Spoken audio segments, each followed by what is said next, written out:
Assalamualaikum warahmatullahi wabarakatuh. Hai Sobat MyITS Learning, apa kabar kalian semua? Semoga sehat dan bahagia. Apakah siap untuk belajar? Kita akan membahas pokok bahasan tentang cacat pada keramik, di mana materi ini masuk pada mata kuliah material keramik dan gelas.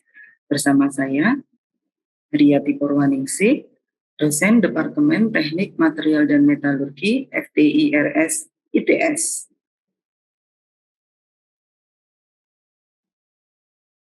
Materi yang menjadi pokok bahasan kita adalah tentang konsep dan aplikasi cacat pada material keramik. Sobat MyITS Learning, mengapa perlu mempelajari cacat pada seramik? Apakah cacat pada keramik bersifat merugikan ataukah ada kegunaannya? Bagaimana klasifikasi cacat keramik? Banyak pertanyaan yang harus dijawab. Untuk menambah hasanah pengetahuan kita tentang cacat yang terjadi pada material keramik,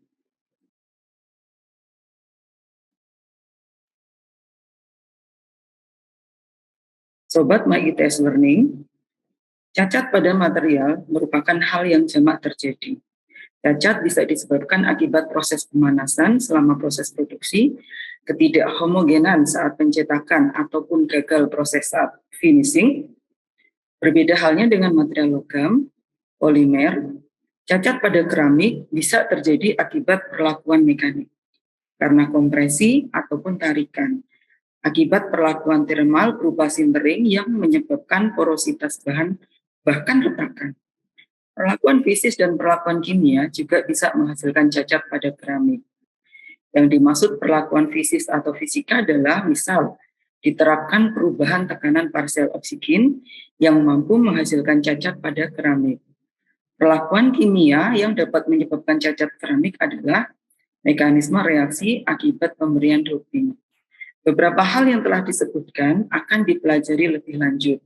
Bagaimana kontribusinya untuk menghasilkan cacat atau defek, khususnya mekanisme terjadinya cacat kristal yang mempengaruhi properti elektronik pada keramik.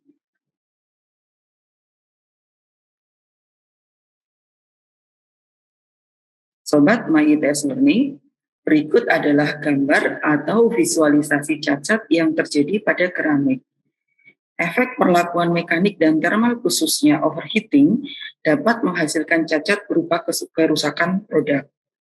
Sedangkan ada beberapa perlakuan lain pada material keramik yang menghasilkan cacat berupa ketidakaturan atom yang seharusnya menempati pada posisi-posisi tertentu sehingga menghasilkan cacat kristal.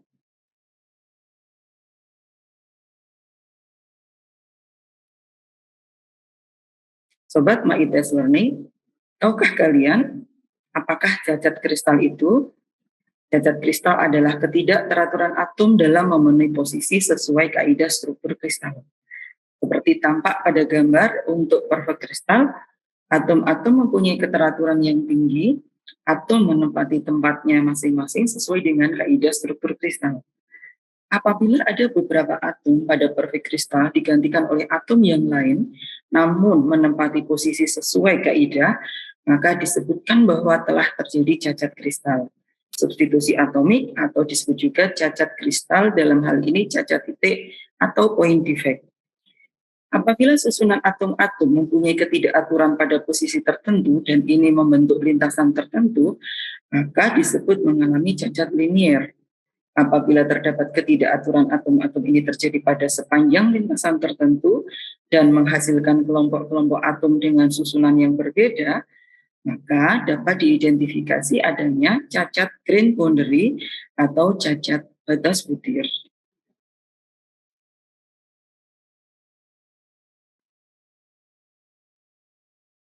Nah, Sobat MyITS Learning, apakah keberadaan cacat kristal akan menurunkan kualitas material keramik?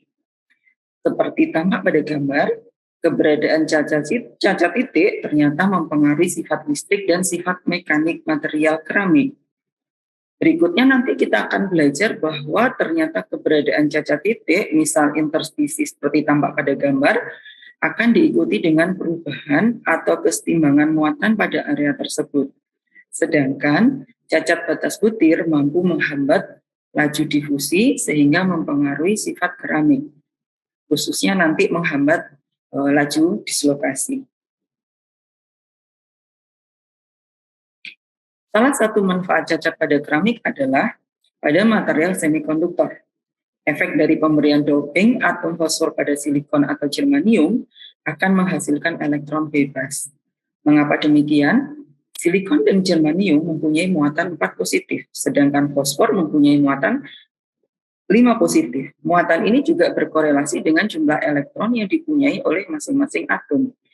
Sehingga apabila dilakukan doping fosfor pada sisi silikon, maka akan menyisakan elektron dan doping menghasilkan semikonduktor tipe N.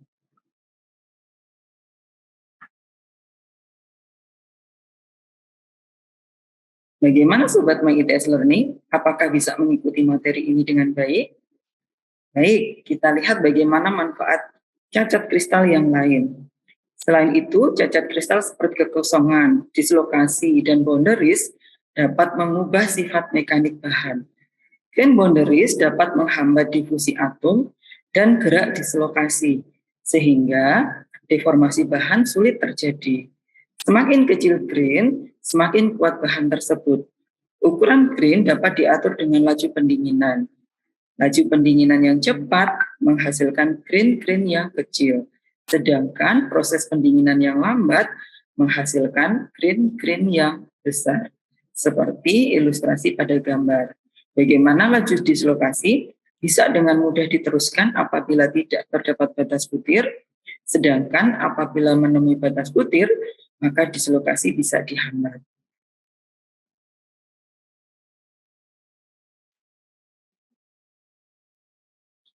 Sobat MyITS Learning, seperti terlihat pada gambar, bahwa cacat pada material keramik tidak selalu buruk karena beberapa teknologi terkini yang menggunakan bahan keramik canggih memanfaatkan cacat yang terjadi pada material keramik. Sebagai contoh, penerapan ZnO2 dan TiO2 sebagai gas sensor dan fuel cell.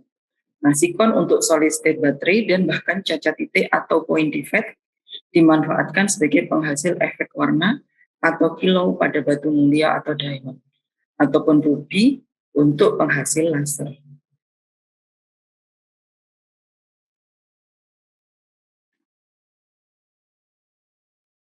Sobat MyITS Learning, saya akan memberikan klasifikasi defect atau cacat kristal secara umum. Bahwa defect atau cacat dikelompokkan menjadi cacat titik atau point defect, meliputi vakansi, interstisi, substitusi, Frankel dan Sofsky defect. Line defect atau cacat linier meliputi edge and screw dislocation, surface defect atau cacat permukaan meliputi grain boundary defect dan twins boundary defect. Kemudian kelompok cacat yang lain adalah volume defect atau cacat volume, meliputi void atau porus, crack atau retakan, inklusi dan presipitasi. Kita akan membahas secara detail tentang klasifikasi cacat yang terjadi di keramik.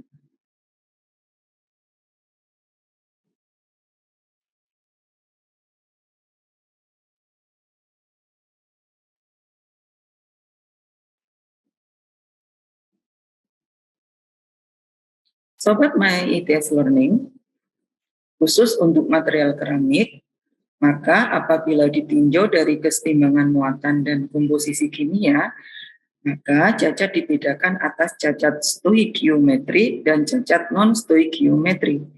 Cacat stoikiometri adalah cacat yang terjadi tidak merubah kesetimbangan muatan dan struktur kristal. Sedangkan cacat non-stoikiometri adalah cacat yang menyebabkan perubahan kesetimbangan muatan dan komposisi kimia serta struktur kristal. Misal pemberian doping dan impuritas pada material keramik.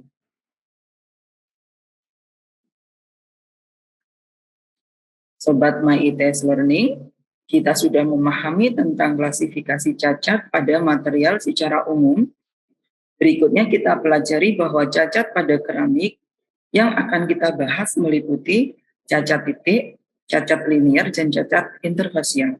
Cacat ini disebabkan oleh disorientasi atom-atom penyusun bahan keramik.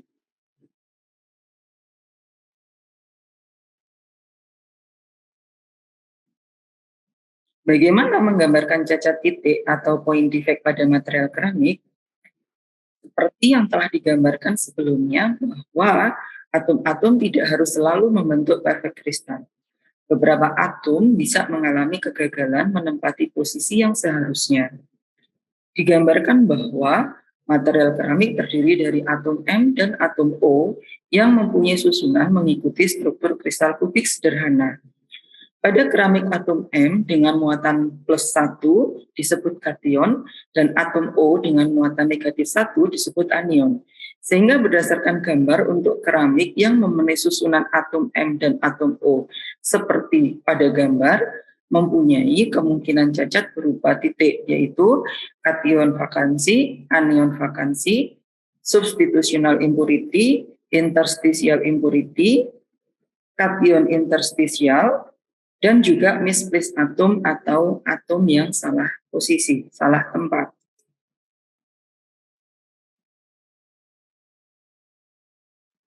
Sobat My ITS Learning, sesuai dengan azas kesetimbangan muatan, maka point defect pada keramik harus diikuti dengan berpindahnya atom berikut muatannya. Pada material keramik dikenal defect yang terjadi berupa interstisi, namun diikuti juga dengan muatannya, disebut Frankel defect.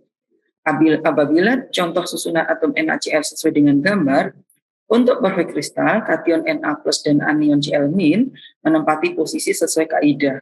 Apabila terjadi interstisi kation Na plus berikut dengan kekosongan kation yang terjadi secara bersamaan, maka defect yang terjadi disebut Frankel defect.